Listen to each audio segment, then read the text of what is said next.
Nabi Muhammad tuh sama anak perempuan, ya Allah, ngebelainnya luar biasa. Ada seorang laki-laki namanya Abdullah bin Mughaffal. Abdullah ini habis masuk Islam gitu, berapa tahun gitu. Para sahabat bilang, saya nggak pernah deh ngelihat Abdullah bin Mughaffal senyum, sampai nggak pernah tahu senyum dia tuh kayak gimana gitu. Sedih aja terus mukanya. Mukanya kelihatan selalu bersedih. Nabi Muhammad sampai penasaran. Satu hari Nabi Muhammad panggil dia, duduk di hadapan Nabi. Nabi nanya, ma ahzanaka ya ibnal Mughaffal, kenapa ya saya tiap lihat muka kamu tuh selalu sedih Ibnul Mughaffal? Boleh nggak kamu kasih tahu, wahai Abdullah bin Mughaffal, apa yang bikin kamu tuh selalu sedih? Abdullah bin Mughaffal ditanya kayak begitu, tambah sedih. Ceritalah, kata Nabi. Abdullah pun cerita, saya meninggalkan istri saya di saat dia sedang hamil besar. Orang dulu kan dagang, kadang pergi perang, kadang pergi kemana jauh, sampai bikin dia tuh bepergiannya itu bertahun-tahun.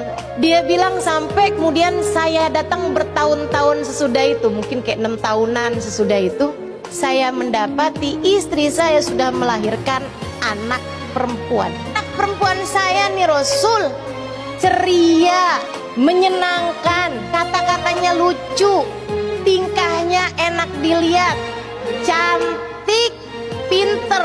Cuman sayang, perempuan. Hati saya dalam dilema besar. Enggak sih sebenarnya, biarin aja dah. Sama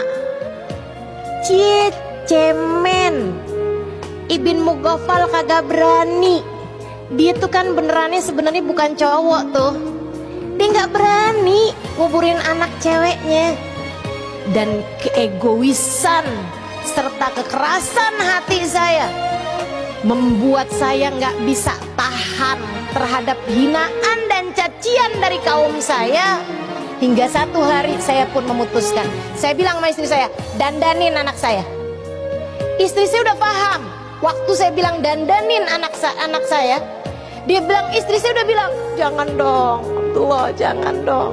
Bilang istri saya dengan rasa takut dan gak berdaya, dia pun kemudian mendandani anak saya. Dimandikannya dia, dipakaiinnya baju yang bagus, diikatnya rambutnya, kemudian diajarkannya kalimat kepada anak saya itu. Saya pun bawa anak saya.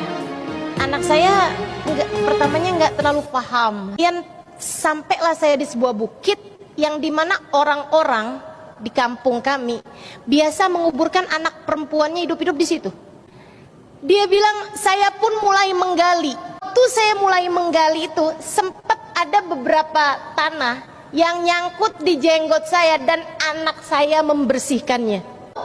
Datang nurani di hati saya.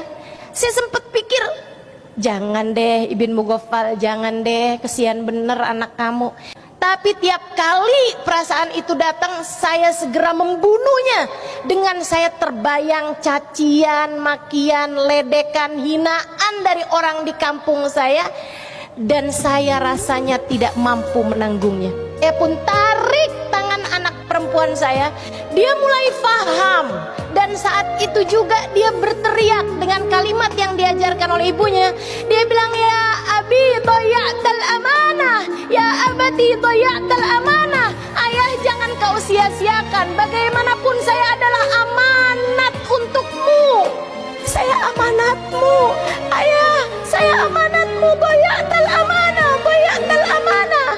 Saya pegang tangan anak saya hentakkan dia, saya masukkan dia ke dalam kubur. Dan dia mulai menangis, meraung-raung, dia nangis terus. Dan saya tutup segera kubur tersebut sampai suaranya tidak lagi terdengar. Ya Rasulullah, setiap kali mengingat kejadian itu, yang selalu terlintas dalam benak saya membuat saya tidak mampu tersenyum apalagi tertawa. Kata Abdullah bin Mughaffal, saya menunduk dalam dan menangis. setelah selesai saya bercerita, saya rasa kok Nabi diem aja gitu. Jadi saya pun mulai mengangkat wajah saya. Aku pikir Nabi akan menghiburku gitu. Kan tetapi ketika saya melongokkan wajah saya mendapati Nabi Muhammad terisak-isak sampai air mata beliau itu membasahi kain yang ada di bawah beliau. Katanya Abdullah, saya saat itu dilanda perasaan bersalah yang semakin menggunung. Saya kemudian menatap wajah Nabi Muhammad yang sudah mulai diam. Kemudian Nabi Muhammad mengatakan, "Lau kuntu nabiyan fi dzaka zaman la uqimul hadd 'alaika ya ibnal mughaffal." Andai masa itu saya sudah menjadi nabi, aku akan kuburkan kamu hidup-hidup, wahai Ibnul Mughaffal, sebagaimana kamu telah menguburkan hidup-hidup anak perempuanmu.